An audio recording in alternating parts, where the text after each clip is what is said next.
Denver 7 On Demand is brought to you by Ferguson and BAC Appliance Center, the best in bath, kitchen, and lighting for your home.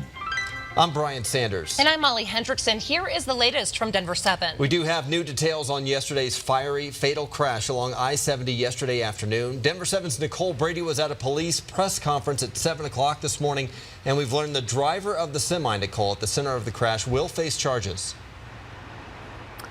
That's right. Police have reason to believe that that driver was at fault, causing this deadly crash on I-70 eastbound yesterday near Colorado Mills Mall. That driver now facing charges, multiple counts of vehicular homicide. Police still have not confirmed the exact number of fatalities, saying some of the bodies are so badly burned they are still working to identify them. We did learn that there were 28 vehicles involved in this crash, almost double the number that we were originally told yesterday. That includes 4 semis that were involved in this crash. The driver of one semi plowed into several other vehicles that had stopped because of an earlier crash on I-70, and that driver was unable to stop, causing that crash, which then caused a fire and a chain reaction that claimed other vehicles as well. As for I-70, we don't expect the eastbound lanes to reopen until Saturday. Engineers will have to go out and assess the road damage. The temperatures from that fire were so hot, they believe some significant damage was done to the road. They do not believe much damage was done to the bridge, the overpass over I-70 at Denver West Boulevard, so that may reopen sometime today. We will continue to update this story on Denver 7 and thedenverchannel.com. Nicole Brady, Denver 7. Thank you, Nicole. County leaders frustrated with our state's new oil and gas law have dropped their attempts to repeal it. The Denver Post reports commissioners in both Weld and Arapahoe counties had drafted ballot proposals against the law that allows more local control on the industry. But state election officials rejected both of those efforts. Commissioners insist their fight is not over. They plan to bring up proposals again in 2020. Meanwhile, the sponsors of the paid family leave bill say they are not giving up. Now, instead of outlining a plan, a new version of that bill authorizes a study into the issue and creates a committee to give recommendations on how that program should work. That rewrite did pass the state Senate on a party line vote yesterday. The bill still needs to be approved in the House before then heading to the governor's desk, and that would have to happen quickly. The legislative session ends 1 week from today. As our Colorado continues to grow and our roads get more congested, starting today, people living in the West Metro will finally have a new option to get around. RTD's long-awaited G-line to Arvada and Wheat Ridge opened to passengers this morning. Denver 7's Eric Lufer has the story. This has certainly been a long time coming, a lot of hurdles, a lot of delays, but finally passengers are able to ride on the G-line through Wheat Ridge, Arvada, and all the way to Union Station. Take a look. This is the map for you. Your G-line, an 11-mile commuter rail line. It'll offer greater connections to more destinations than ever before while transporting passengers from Wheat Ridge to Union Station in just 27 minutes. The G-line has 8 stations total, including Union Station. 7 of these stations will provide around 2,300 additional parking spaces. Parking fees could apply with that. And this is, of course, phase 2 of all the excitement because quiet zones were put in place exactly a week ago. Adding passengers is just that finishing touch. And don't forget, you can ride for free on the G-line through May 11th. I'm Eric Lufer, Denver 7. Eric, thank you. A local animal shelter is in need of help after dozens of dogs were dropped off this week. Foothills Animal Shelter took in 48 dogs, all within a span of just a few days, and many are in need of medical care. Animal control agencies brought them in from 3 unrelated incidents. The cost to care for all of them is now reaching the $20,000 mark, which is why they desperately need donations right now. So it really isn't often that we put out, a call for help, but given the volume of the animals that came in and the short time within that they came in, we are inviting our community to step up to the plate and help us help them.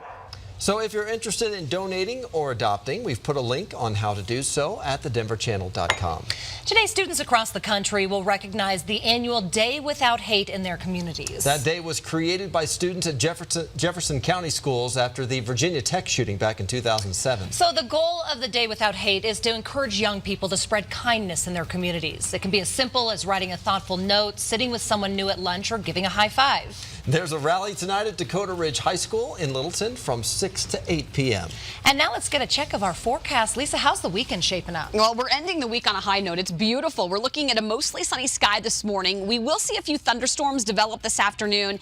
The risk of severe weather, though, across the eastern plains is going to be pretty low, at least here along the Front Range. We could see a few stronger storms out on the western slope, some gustier winds and some larger hail. Same thing down across that southeastern corner of the state. Here in town, some rain, lightning, and thunder, but we could get some gusty winds with it as well. Take a look at Futurecast. Starting this morning off in the 40s, we'll get to right around 70 degrees by 12, and then this afternoon our highs right around 75 to about 77. So it is going to be a warm afternoon with a few thunderstorms. So if your kids have practice later on today, coaches will have to keep an eye on the sky for some of those storms. By tonight, 10 o'clock, still very mild, some low 60s here in town. Now it'll be 50s early Saturday morning, and then tomorrow afternoon, not quite as warm, but still very mild, upper 60s to near 70 Saturday by about 4 o'clock. Sunday, low to mid 70s. There will be a chance for a few late day thunderstorms on Sunday, and this is all ahead of the much bigger system that's going to hit early next week. So we have issued a first alert action day Monday and Tuesday. Rain develops Monday, and the best chance for some snow is going to be Monday night into early Tuesday. We could pick up a few inches of some sloppy wet snow through early Tuesday morning, and obviously, you guys, a lot colder, a good 30 to 40 degrees colder than what we're going to see on Sunday.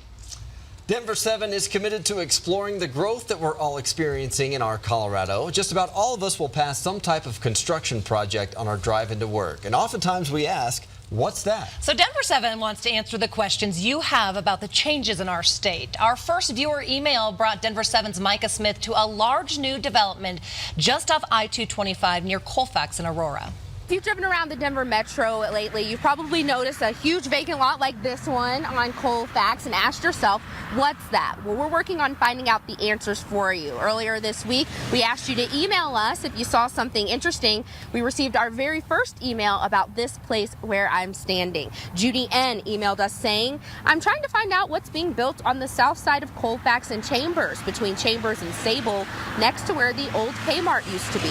Well, Judy, I found out this area will be a huge mixed-use development here in Aurora.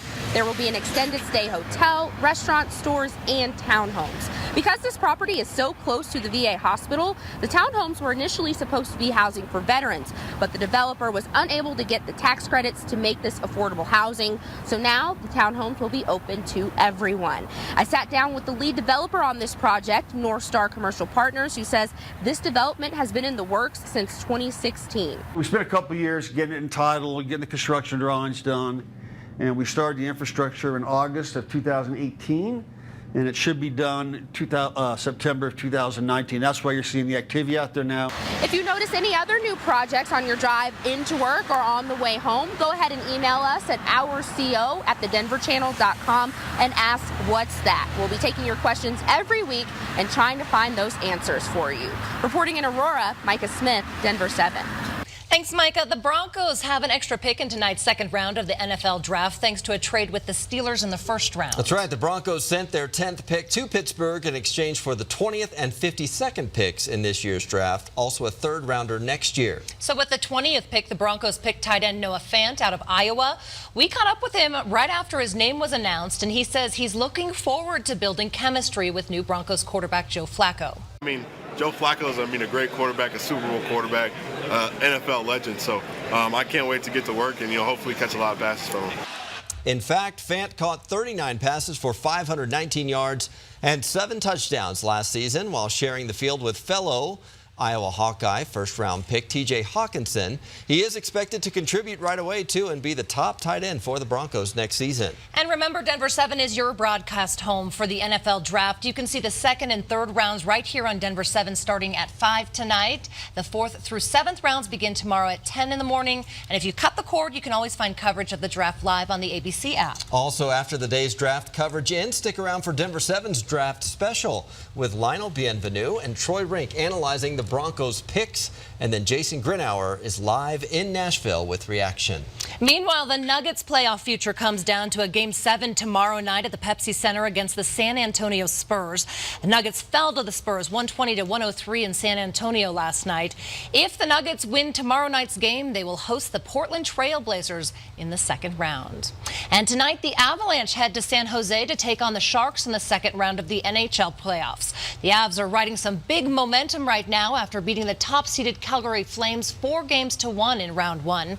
Puck drops at 8 tonight. Hopefully they can stay hot. This has been your Denver 7 on-demand update. Thanks for joining us. And make sure you check back here later today for another update and download the free Denver 7 app for breaking news and alerts. Have a great weekend.